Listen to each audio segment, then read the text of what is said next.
भाइयों बहनों नमस्कार। मैं अनिल शुक्ला, वार्षिक पूर्व सांसद, अपने चैनल जनयात्रा टीवी में आप सबका बहुत बहुत स्वागत करता हूँ। आज का हमारी चर्चा का विषय है देश को गुलामी के प्रतीक बने कानूनों से मुक्ति। मित्रों, आप सबको याद होगा कि पिछले साल लाल किले के संबोधन में आने वाले 25 सालों के लिए प्रधानमंत्री जी ने 5 प्रण की बात की थी और इस वर्ष भी इसकी चर्चा किए थे। उन्हीं 5 प्रण में से एक प्रण है गुलामी की मानसिकता से मुक्ति। इस विषय पर प्रधानमंत्री जी ने कहा था कि हम कब तक दूसरों के द्वारा निर्धारित मानकों पर निर्भर रहेंगे, हमें अपने मानक खुद तय करने हैं। इसी क्रम में हमारे देश में दंड प्रक्रिया के संबंध में ब्रिटिश शासन द्वारा बनाए गए कानूनों के प्रचलन को समाप्त करने की प्रक्रिया शुरू की गई। सरकार भारतीय दंड व्यवस्था में व्यापक परिवर्तन करने जा रही है। इस संबंध में प्रचलित निम्न 3 कानूनों को बदला जा रहा है। इंडियन पेनल कोड आईपीसी 1860 के स्थान पर भारतीय न्याय संहिता 2023, क्रिमिनल प्रोसीजर कोड सीआरपीसी 1898 के स्थान पर भारतीय नागरिक सुरक्षा संहिता 2023 और इंडियन एविडेंस एक्ट 1872 के स्थान पर भारतीय साक्ष्य बिल 2023। इन कानूनों की समीक्षा निम्न कारणों से बहुत आवश्यक हो गई थी। सन 1860 में बनाया गया ब्रिटिश शासन का कानून आज़ादी के बाद भी अभी तक चल रहा था। स्वयं के अनुभव के आधार पर सरकार द्वारा जनता के लिए समय समय पर प्रचलन में आने वाले कानूनों की समीक्षा आवश्यक थी। जब समाज तरक्की करता है तो वह अपने लिए ऐसे ही कानूनों को चाहता है जो उसकी आवश्यकताओं को दर्शाए। एक रिपोर्ट के अनुसार भारतीय जेलों में इन कानून के तहत बंद 77% कैदियों का अभी तक ट्रायल शुरू नहीं हुआ है। अतः ऐसे कानूनों की समीक्षा बहुत आवश्यक हो गई है। इन कानूनों में बहुत सारे धाराएं स्पष्ट थी जिनकी नई व्याख्या जरूरी थी। जैसे आईपीसी की धारा 309 के अंतर्गत आत्महत्या का एक कानूनी अपराध की श्रेणी में आता है और इसी के लिए दंड की व्यवस्था है, जबकि मानसिक स्वास्थ्य कानून 2017 में ऐसे प्रयासों को दंड की श्रेणी में नहीं रखा गया है और इसके लिए सजा नहीं बल्कि केयर की जरूरत बताई गई है। इंडियन एविडेंस एक्ट 1872 में बना था, तब से समाज और टेक्नोलॉजी में बहुत परिवर्तन हो गया है। नए नए तरीके और साज प्रचलन में आ गए हैं, इसलिए एविडेंस एक्ट में बदलाव बहुत आवश्यक हो गया है।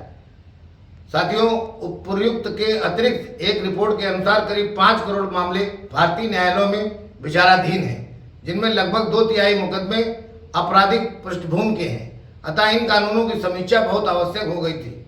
हमारी क्रिमिनल न्याय व्यवस्था 160 वर्ष पुरानी थी, जो अपराध की परिभाषा एवं उसके लिए दंड का निर्धारण करती थी। इन कानूनों के शिल्पी ब्रिटिश लॉयर थॉमस मैकाले थे। मैकाले शुरू से ही बड़े प्रखर बुद्धि के थे। वे 30 वर्ष की उम्र में 1830 में वहां की संसद में सदस्य बन गए थे। ब्रिटिश संसद में 1933 में ईस्ट इंडिया कंपनी के क्रियाकलापों के लिए एक प्रक्रिया पर बहस हो रही थी। उसी दौरान मैकाले ने भारत के लिए एक यूनिफॉर्म कोड ऑफ लॉ की बात कही थी। मैकाले 1934 में भारत आए और गवर्नर जनरल की काउंसिल में लॉ मेंबर के रूप में काम करने लगे। मैकाले भारत में कई बदलाव लाए। शिक्षा के क्षेत्र में भी काफी बदलाव किया। यहाँ की आबादी के हिसाब से जहाँ हिंदू, मुस्लिम और अन्य संप्रदाय के लोग रहते थे, इन सबका अध्ययन करके एक आईपीसी का ड्राफ्ट 1837 में तैयार किया, जो 1857 की क्रांति के बाद 1860 में इसे कानून बनाया गया। यह क्राइम को नियंत्रित करने का कानून केवल हिंदुस्तान में ही नहीं बल्कि पूरे ब्रिटिश उपनिवेश में लागू किया। ब्रिटिश शासन से आज़ादी मिलने के बाद भी इस कानून को जारी रखा गया। इसमें ज़्यादा बदलाव नहीं किया गया। अंग्रेजों ने इस कानून का उपयोग ज़्यादातर अपने शासन का विरोध करने वालों के खिलाफ इस्तेमाल करने के लिए बनाया था, जिसमें सरकार का विरोध करने वालों के विरुद्ध कठोर दंड की व्यवस्था थी। इस दंड प्रक्रिया के तहत तमाम देशभक्तों को फांसी, काला पानी जैसी क्रूर सजा दी गई।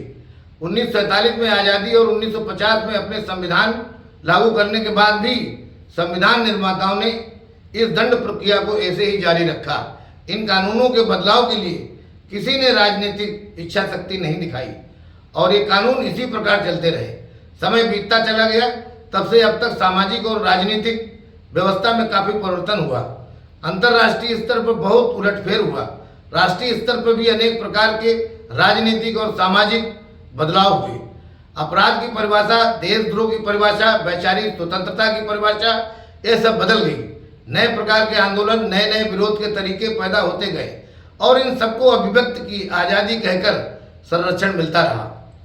नए कानून संगठित अपराध, आतंकवादी कृत्य, साइबर एवं आर्थिक अपराध को नए सिरे से परिभाषित किया है। भीड़ द्वारा की गई हिंसा, मॉब लिंचिंग पर कड़े कानून बनाए जा रहे हैं। मोदी सरकार पर मॉब लिंचिंग को लेकर पीछे काफ़ी बड़े बड़े हमले होते रहे हैं। वहीं सरकार अब इनके विरुद्ध नया कानून बना रही है। इस प्रकार इन 160 साल पुराने कानूनों को बदलने की इच्छा शक्ति मोदी सरकार ने दिखाई है। राष्ट्रीय सुरक्षा की चुनौतियों को देखते हुए ये सभी सराहनीय कदम हैं। ये सभी कानून अभी विचार विमर्श के लिए प्रवर समिति के पास भेजे गए हैं। अभी इस पर व्यापक और विचार विमर्श होगा। इसके बाद ये कानून बनकर न्यायिक सुधार में सार्थक होंगे। भारतीय न्याय संहिता में इस प्रकार का परिवर्तन हमारे स्वयं की पहचान में एक मील का पत्थर साबित होगा। पूरी दुनिया को बताएगा कि हम किसी दूसरे के बनाए कानून पर नहीं बल्कि अपने कानूनों पर चलते हैं। भारतीय न्याय प्रक्रिया में इस प्रकार का परिवर्तन सामान्य नागरिकों को त्वरित न्याय दिलाने में कारगर होगा। पहले की 511 धाराओं की जगह अब मात्र 356 धाराएं रह गई हैं। इन कानूनों को लागू होने के बाद अब भारतीय जनमानस से 420 जैसा शब्द खत्म हो जाएगा, जो इतना प्रचलित हो गया था कि इस पर पिक्चर भी बन गई थी, श्री 420, जिस पर इस पिक्चर में राज कपूर गाते थे, मेरा जूता है जापानी, एक पतलून इंग्लिस्तानी, सिर पे लाल टोपी रूसी, फिर भी दिल है हिंदुस्तानी। ये न्याय परिवर्तन हमें अपने रचित कानून के दिल के दायरे में पहुंचा देगा। इसके लागू होने से हमारा बॉलीवुड भी आनंदित हो उठेगा। साथियों, मेरे चैनल को सुनने के लिए बहुत बहुत धन्यवाद। आपका अनिल शुक्लावासी। यदि मेरा चैनल आपको पसंद आया हो तो इसे जो है लाइक सब्सक्राइब जरूर करें। बहुत बहुत धन्यवाद। Thank you.